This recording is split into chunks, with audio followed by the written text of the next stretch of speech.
M के वेणु जी हमारे साथ मौजूद है, विनोद शर्मा जी हमारे साथ मौजूद है, राहुल देव जी भी हमारे साथ जुड़ रहे हैं। विनोद शर्मा जी, अगर बात की जाए यहाँ पर बीजेपी की परफॉर्मेंस की और शिवसेना की परफॉर्मेंस की, अभी थोड़े ही दिन बीते हैं लोकसभा चुनाव के नतीजों को आए हुए। एक थंपिंग विक्ट्री के बाद आप इस तरह की पोजिशन में आते हैं, तो क्या हम इसको कहें कि जो अर्थव्यवस्था का स्लो डाउन है, जो तमाम चीजें हैं, वो धीरे धीरे ही सही, वो जो फर्वर क्रिएट हुआ है उसमें अब अपना रास्ता बनाने लगी है? वो इश्यूज तो हैं ही। पहले तो आप एक बात समझ लीजिए कि हरियाणा में कांग्रेस की तरफ से एक स्पष्ट चेहरा था, उसका नाम भूपेंद्र सिंह हुड्डा था, और जिसने 10 बरस उस स्टेट में राज किया है। और कंपैरिजन होते हैं कि उनके राज में कैसा था और खट्टर साहब के राज में कैसा था।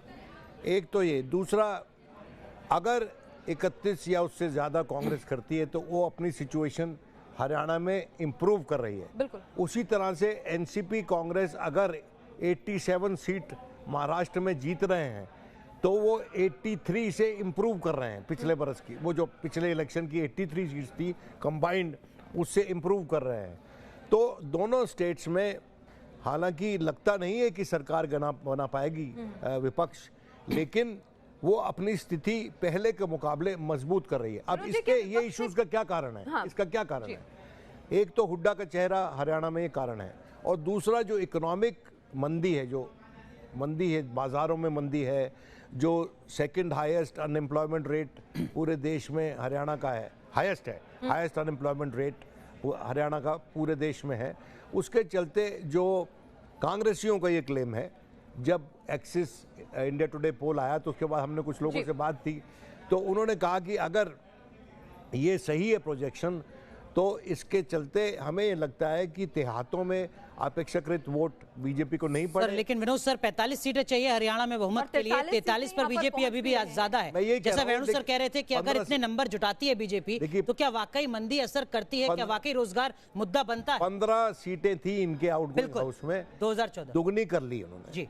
तो इसके कारण ये है कि लोग त्रसित थे बेरोजगारी से, लोग त्रसित थे जो छोटे बिजनेसमैन हैं, जो काश्तकार हैं, जो उनको सही रिलीफ नहीं मिल रहा है, उनको रिम्यूनरेटिव प्राइसेस नहीं मिल रहे हैं। उसके चलते लोग अपेक्षाकृत उनको लगा नहीं कि इस सरकार ने उनके लिए काम किया है। बीजेपी की जीत को अगर यहाँ पर जिस तरह से एक अच्छी प्रदर्शन महाराष्ट्र में भी हो रहा है और अगर हरियाणा में भी देखा जाए तो सिंगल लार्जेस्ट पार्टी अभी बन रही है, और ये कहना जल्दबाजी होगी कि वो बहुमत नहीं हासिल कर, मैंने नहीं कहा ये। नहीं, मैं दर्शकों को बता रही हूँ कि तो ऐसे में यहाँ पर यह भी समझना होगा, पर क्योंकि बीजेपी खुद के लिए यार्डस्टिक 70 अपने दम पर, सरकार ऐसी यार्डस्टिक जब वो तय कर लेती है तो कहीं ना कहीं जब मुकाबला आप अपने हाई पेडिस्टल तय करते हैं तो उसी कसौटी पर आपको परखा जाएगा। और लोकसभा चुनावों के जो नतीजे थे, जिस तरह की थंपिंग विक्ट्री आपको मिली थी, तो कहीं ना कहीं इन सब बातों की भी बात होगी। वेणु जी, अगर बात करें जब पीएमसी खाता धारक जब जा रहे होंगे वोट डालने के लिए, उस दौरान तो सरकार का जो पूरा रवैया रहा, जो बिहेवियर रहा था इस पूरे मैटर को शुरुआती दौर में डील करने का, क्या वो भी एक बड़ा फैक्टर रहा होगा तमाम लोगों के जहन में वोट डालते हुए भी? और इकोनॉमिक स्लो डाउन को तो जिस तरह के डिनायल शुरू में रहा, उसके बाद लेटर ऑन जाके एक्सेप्टेंस होना शुरू हुआ।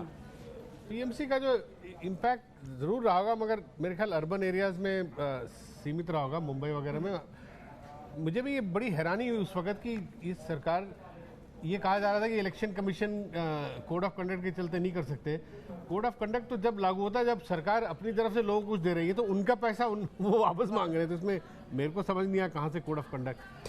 अभी कह रहे हैं कि इस रिजल्ट के बाद, पर मैं ये बात जरूर कहूँगा कि इस तरह की जो रिजल्ट अगर आती रहे और बीजेपी को ये विश्वास होता रहे कि भाई कि कल्चरल नेशनलिज्म वाले मुद्दे पे को हम हमेशा आर्थिक मुद्दों पे वो करेंगे, ये एक डेंजरस थॉट है। क्योंकि इनको आगे जाके ये सोचना पड़ेगा कि कब तक इसको चलाएंगे। आप राष्ट्रीयता खा नहीं सकते, आप राष्ट्रीयता पहनकर सो नहीं सकते। महाराष्ट्र का जिसका हम जिक्र कर रहे हैं, 288 में से 182 सीटों पर बीजेपी और शिवसेना आगे चल रहे हैं इस वक्त। जिन मुद्दों का आप जिक्र कर रहे हैं कि वो मुद्दे असर नहीं छोड़ते हैं, सर नंबर के हिसाब से टैली में वो नजर आ रहे हैं। मैं वही तो कह रहा हूँ, अगर ये इस तरह होता रहे और ये बीजेपी को अगर ये इससे ये विश्वास हो जाए कि आर्थिक मुद्दों का कोई मतलब इंपॉर्टेंस नहीं है, ये डेंजरस है। मैं आपको एक स्लोगन बताता हूँ बीजेपी का, जो मैंने 25 साल पहले जब मैं रथ यात्रा कवर कर तब भी सुनता था और आज भी सुनता हूँ।